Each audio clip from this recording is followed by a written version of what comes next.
Welcome to the debate. Imagine a house in South London, shaking so violently that the police are called. They think it's an earthquake, maybe a bomb, but when the structural engineers arrive, they find the foundation is, well, it's perfectly solid. The shaking isn't coming from the ground. It's coming from a 15-year-old girl's bedroom.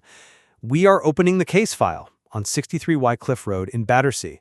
For 12 years, from 1956 all the way to 1968, the Hitchings family lived through a siege of poltergeist activity that is, it's really unparalleled in British history. This is not a brief haunting.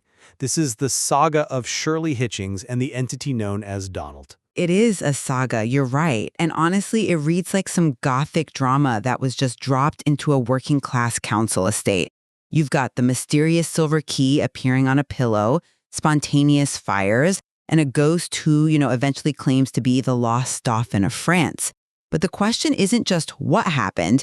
The question is whether Donald was an independent paranormal entity, or if this was a decade-long psychological projection. And I would argue a deception orchestrated by a troubled teenager and fueled by the very investigators who came to watch her. And that is the skeptic's corner, of course. But I am here to argue that the sheer volume of witnesses, the dangerous nature of the phenomena, specifically the pyrokinesis where beds literally burst into flames, and the patterns of recurrent spontaneous psychokinesis, or RSPK, suggest we are dealing with a genuine anomaly. You just can't dismiss 12 years of chaos as a simple teenage prank. And I'm arguing that when you strip away the ghost stories and you look at the forensic evidence, specifically the handwriting analysis from 2021, this case stands as a textbook example of what I'd call a social enterprise.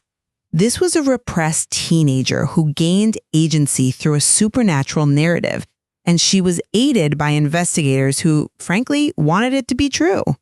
Then let's look at that timeline, because that is where the whole hoax theory usually cracks. Most teenage pranks, what do they last? A few weeks? The parents catch on, the kid gets bored, or they slip up. The Battersea Poltergeist lasted 12 years. We are talking about noises so loud that neighbors complained they vibrated the, quote, roots of the house.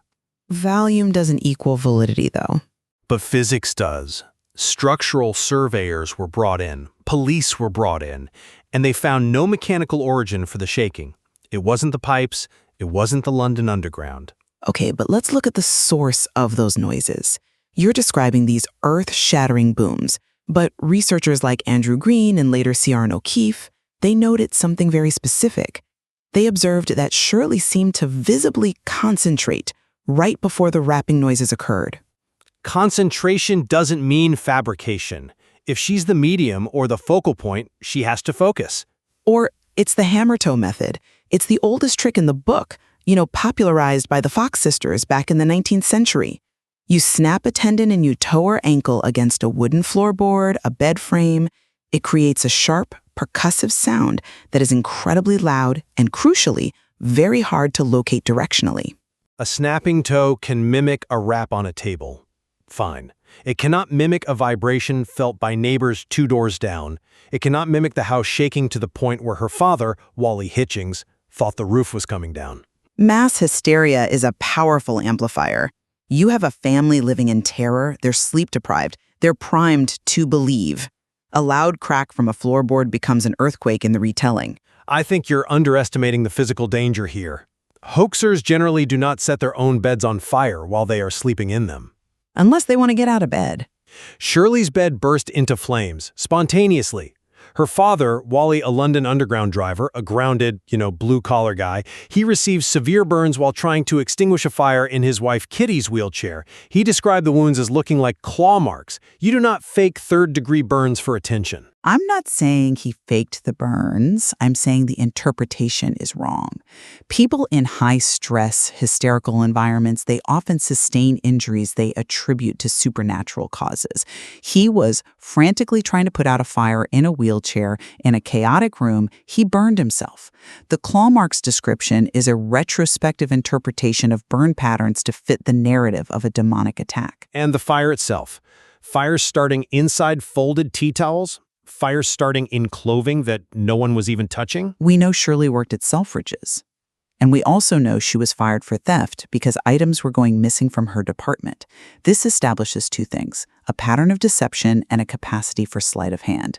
If she could sneak items out of a department store, she could hide a matchbook. Wally Hitchings banned matches from the house. He hid them. And teenagers are experts at finding things their can hide. If she could hide that silver key that started this whole thing, which was likely just a spare key she found somewhere, she could hide matches. You are attributing Ocean's 11 levels of competence to a stressed-out 15-year-old. I mean, to maintain a fraudulent performance of fire starting and object manipulation 24 hours a day for 12 years without slipping up once in front of the police, the press, her own family, that seems implausible. Is it? Or did she just get really good at it because it was the only thing that gave her power? But before we get deeper into the psychology, we have to deal with the smoking gun, the handwriting. Ah, I had a feeling you'd go there. We have to. In 2021, a forensic handwriting expert, Emma Bakesh, she analyzed the letters Donald wrote. And let's remember, Donald wrote thousands of notes. Bakesh found a 98% match between Shirley's handwriting and the notes attributed to the entity. 98%. I mean, in a court of law, that is a conviction. The P's, the G's, the spacing, it was Shirley. Okay, yes, I acknowledge the handwriting is Shirley's, but that doesn't automatically mean it's a hoax. It literally means she wrote them. No, it means her hand wrote them. But look at the context. Harold Chibbett, the lead investigator, he established a locked room protocol. He held a key to Donald's room. No one went in or out. Yet when they opened the room, they would find 60 to 80 notes written in a single session. The sheer volume and the speed of production in a locked environment, that challenges the idea that Shirley was simply scribbling them out on the sly. Unless she wrote them beforehand. And hid them where? In an empty room that Chibbett inspected? And what about the content? I mean, these notes named Count Hensdorf. They reference specific bodyguards of the Dauphin. These were obscure historical facts. Shirley was a 15-year-old shop assistant who left school early. She wasn't spending her weekends in the British Library. Where is she getting this data in 1956 Battersea? She's getting it from Chibbett. This is the facilitator effect. Harold Chibbett was not a neutral observer. He was a true believer, deeply entrenched in the spiritualist community. He had read the histories. He knew the conspiracy theories about the lost Dauphin. He spent hours talking to Shirley, treating her like a medium. So you think he coached her? Not intentionally. But think about how these investigations work. He asks a leading question. Donald, do you remember the tower? Shirley picks up on the cue. He mentions a name. She repeats it later in a note. He was inadvertently feeding her the script. He taught her how to be the ghost he wanted to find. That implies a level of collaboration that the records just don't show.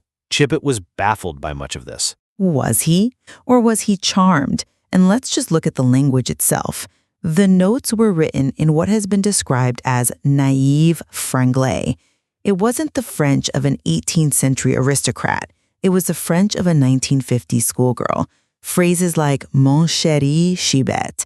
If this were truly the spirit of a French royal, the syntax would be native. Instead, it mirrored the exact limitations of Shirley's own education.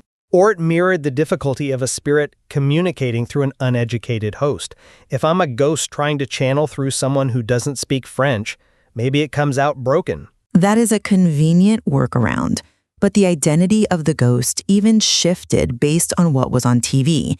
The claim of being the Dauphin only emerged after a television program aired about French royalty. That is not a ghost. That is a teenager absorbing pop culture and remixing it into her drama. Okay, even if the identity was a construct, even if Donald the Dauphin was a mask, that doesn't explain the mechanism. You still haven't explained the levitation. Witnesses claim she levitated. Her brother John claimed it. He had to physically pull her down from the ceiling. He wasn't some spiritualist stranger. He was her brother. He said the force was so strong it felt like fighting gravity. Are you saying John was in on it? I'm saying it was dark, it was chaotic, and memory is malleable. But let's talk about why she would do it. Why would a girl keep this up for 12 years? Because she couldn't stop it.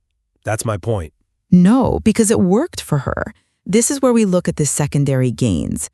Before Donald, Shirley was a 15-year-old girl in a cramped house, sharing a room with her parents, living under the thumb of a domineering grandmother, Ethel, old mother as they called her. It was a suffocating environment. It was a standard working-class household for the time. It was a pressure cooker. And look what happened once Donald arrived. The power dynamic completely flipped. Donald dictated that Shirley get her own room. So suddenly, she's out of the parents' room. Donald demanded she be given money for new clothes and makeup. Donald insisted she quit jobs she hated. So you think she haunted her entire family just to get a new dress? I think she found a way to survive. The most telling part is how the entity targeted the grandmother. Old Mother was the authority figure. Donald tormented her, stripped her of her power, and effectively neutralized her control over Shirley. It fits the dissociated state theory perfectly. Shirley wasn't necessarily lying in a Machiavellian sense. Donald was a dissociated part of her psyche acting out the rebellion she couldn't voice as a dutiful daughter. I actually agree with you on the psychology, but I draw a completely different conclusion. You think the stress proves it was fake. I think the stress proves it was real RSPK. Explain that. Think of it like a pressure cooker. In parapsychology, the theory is that raw emotional stress, all that teenage angst, that repression you're talking about, it builds up. It creates a kind of bioelectrical charge. Eventually, the pressure gets too high and the seal blows, but instead of steam, you get kinetic energy. You get raps, you get fires, you get objects flying across the room. It's not magic, it's biophysics. The fact that Donald achieved social goals for Shirley doesn't prove he wasn't real. It proves he was connected to her subconscious. That is a fascinating theory, but it relies on a physics that doesn't exist. And your theory relies on a teenager being a master criminal. If this was just a coping mechanism, why was it so hostile to her? You call it a benefit, but this was a reign of terror. It ruined her romantic relationships. Donald would leave notes grassing her up to her mother if she went on dates. It humiliated her. It isolated her. A psychological survival mechanism usually protects the host. It doesn't terrorize them for a decade. Abusive relationships often isolate the victim. If Donald is a manifestation of her trauma, the isolation is a symptom, not a contradiction. And it wasn't just a private terror. This thing went all the way to Parliament. Exactly. The 1956 Séance and the House of Commons. This is unique in poltergeist history. Harry Hanks, a medium and a colleague of Wally's, holds a séance, and the police actually raid it. They raided it under the Fraudulent Mediums Act. That tells you everything about how the state viewed this. The Home Secretary, Major Gwilym Lloyd George, dismissed the whole thing in the Commons. He famously said black magic is the opposite of white magic and treated it as a public disorder issue. The state didn't see a ghost, they saw a nuisance. They saw a black magic circle that was disturbing the peace. But the fact that the Home Secretary had to address a poltergeist in the House of Commons proves how undeniable the disruption was. You don't debate family hoaxes in Parliament. The police intervention was an attempt to put a lid on something they just couldn't explain. And notably, the phenomena stopped temporarily after the séance. Because they were scared of going to jail? Or because the séance made contact. If Shirley was just faking it, the police raid would have terrified her into stopping permanently. Instead, after a brief pause, it ramped up. It got worse. That suggests the entity was agitated, not that the teenager was chastised. Or it suggests that the attention was addictive. Once the police left, the stage was empty again, and Donald needed an encore. But the new witness from the 2021 investigation challenges that. We aren't just relying on the family or Chibbett anymore. They found a witness who corroborated the intensity of the noise from outside the family circle. The vibrations were felt by neighbors who had no stake in the show. Structural surveyors could not explain why the house was shaking. You can't fake a localized earthquake with your big toe, no matter how much you concentrate. I grant you the external witnesses are the hardest part to reconcile. But memory's tricky after 60 years. People remember the legend, not the fact. And the burns? The burns are real injuries, but their cause is subjective. Look, we are nearing the end, so let me just summarize where I stand. The Battersea Poltergeist is a fascinating case, but it is best understood as a tragedy of a working-class girl trapped in a stressful environment. A tragedy, yes, but of what kind? Of the human kind. The evidence for fraud is It's overwhelming. A 98% handwriting match is damning. The historical falsehoods about the Dauphin proven by DNA analysis of the real Louis XVII's heart in 2000 show that Donald was lying. And if the ghost lies about who he isn't a ghost, he is a creation.